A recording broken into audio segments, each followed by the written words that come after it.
কবিগুরু রবীন্দ্রনাথ ঠাকুরের বিশ্বভ্রমণ।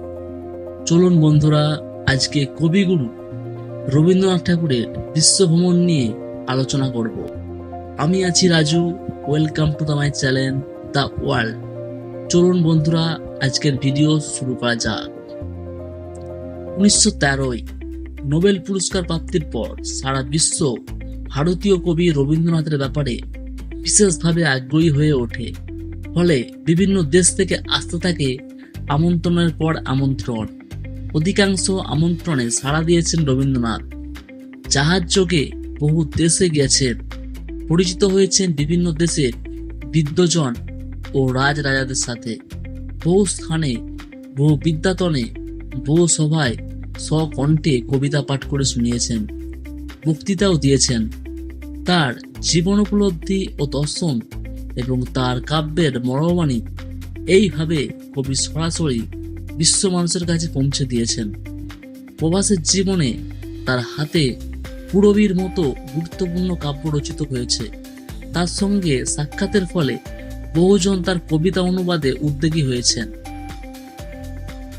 1878 থেকে 1932 সাল পর্যন্ত রবীন্দ্রনাথ ঠাকুর 5টি মহাদেশে 33টিরও বেশি দেশ ভ্রমণ করেছিলেন। তবে ইংল্যান্ড ও মার্কিন যুক্তরাষ্ট্র বাদ দিলে অন্যান্য দেশসমূহ ভ্রমণ করেছেন 1913-তে নোবেল পুরস্কার প্রাপ্তির পর।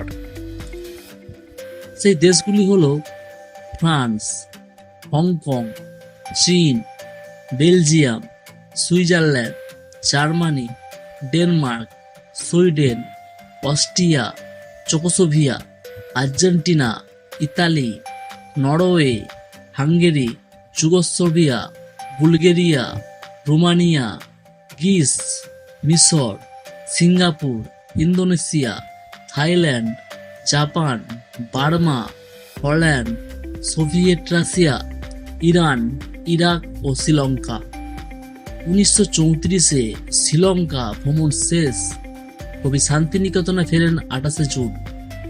এরপর তিনি আর বিদেশ ভ্রমণে যাননি।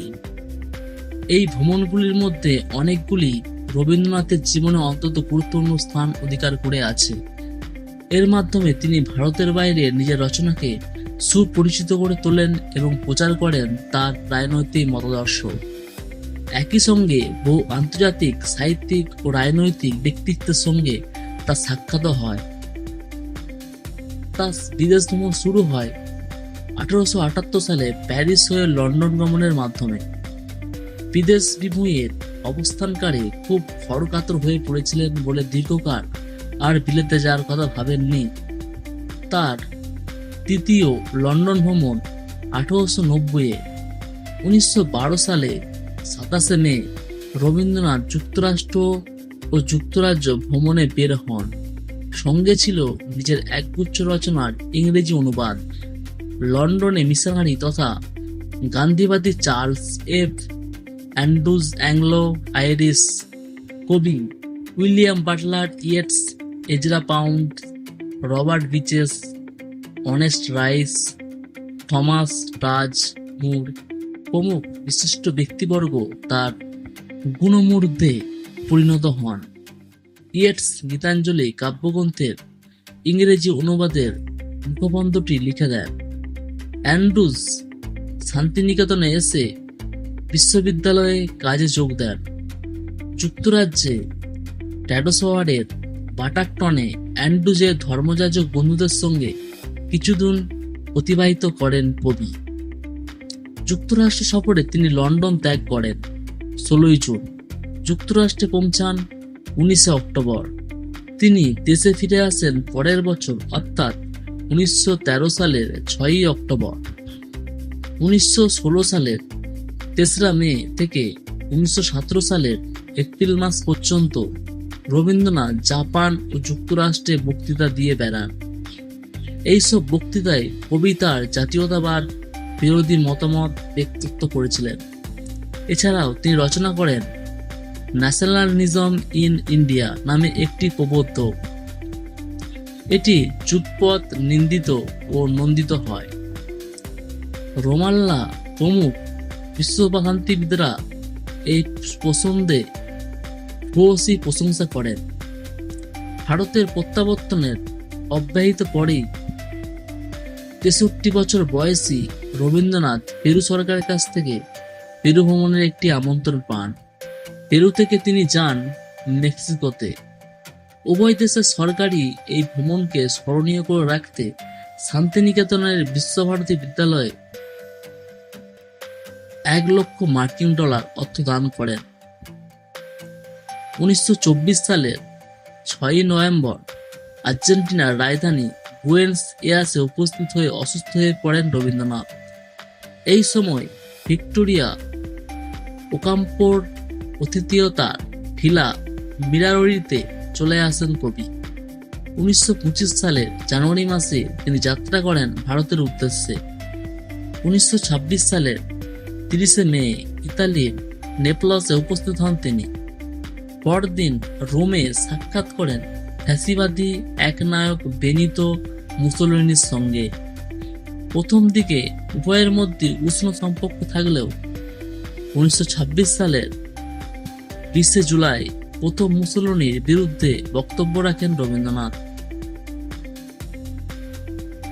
1927 সালের 14 জুলাই দুই সঙ্গীকে নিয়ে রবীন্দ্রনাথ দক্ষিণ পূর্ব এশিয়ার এক চরম মাসব্যাপী সফরে বের হন। এই সফরে তিনি ভ্রমণ করেন বালি, জাভা, কুয়ালালামপুর, মালাক্কা, পেনাং, সিয়াম ও সিঙ্গাপুর। যাত্রীগ্রন্থে রবীন্দ্রনাথ এই ভ্রমণের বিবরণ লিপিবদ্ধ করেন। 1930 সালের গোড়ার দিকে প্রায় বর্ষব্যাপী এক সফরে তিনি বেরিয়ে পড়েন ইউরোপ ও যুক্তরাষ্ট্রের উদ্দেশ্যে। যুক্তরাজ্যে ফিরে তিনি বার্মিংহামে একটি ভ্রাতৃসংঘের আশ্রমে আশ্রয়ে অবস্থান করেন। ওই সময় লন্ডন ও প্যারিস নগরীতে তার অঙ্কিত চিত্রের প্রদর্শনী হয়। বার্মিংহামে বসে তিনি অক্সফোর্ড বিশ্ববিদ্যালয়ে প্রদানের জন্য তার হিবার্ট মাত্রমালা রচনা করেন।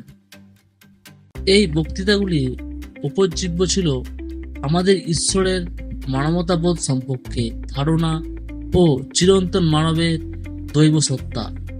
এই সময় তিনি লন্ডনের বার্ষিক পোয়েকার সম্মেলনেও ভাষণ দেন। এখানে তার ভাষণের বিষয়বস্তু ছিল ভারতীয় ও ব্রিটিশদের সম্পর্কে। এই প্রসঙ্গে তিনি এক নিরাসক্তির কৃষ্ণগহ্বরের উল্লেখ করেন। পরবর্তী 2 বছর ওই বিষয় নিয়ে তিনি অনেক চিন্তা ভাবনা করেছিলেন।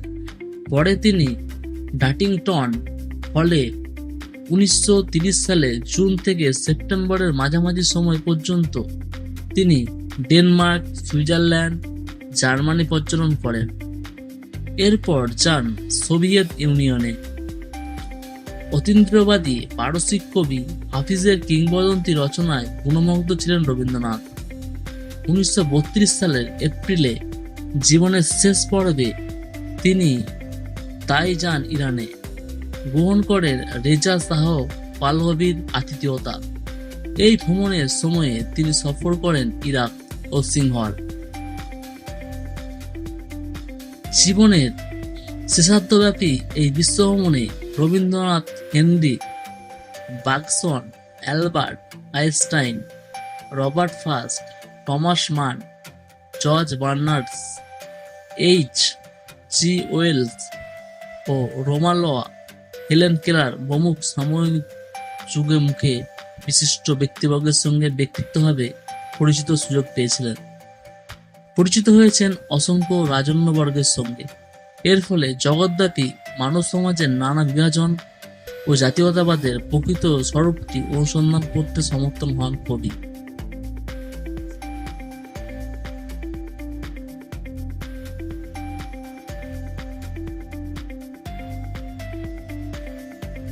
এই ধরনের আরো ভিডিও পেতে আমাদের চ্যানেল দ্য ওয়ার্ল্ডকে সাবস্ক্রাইব করে পাশে থাকবেন।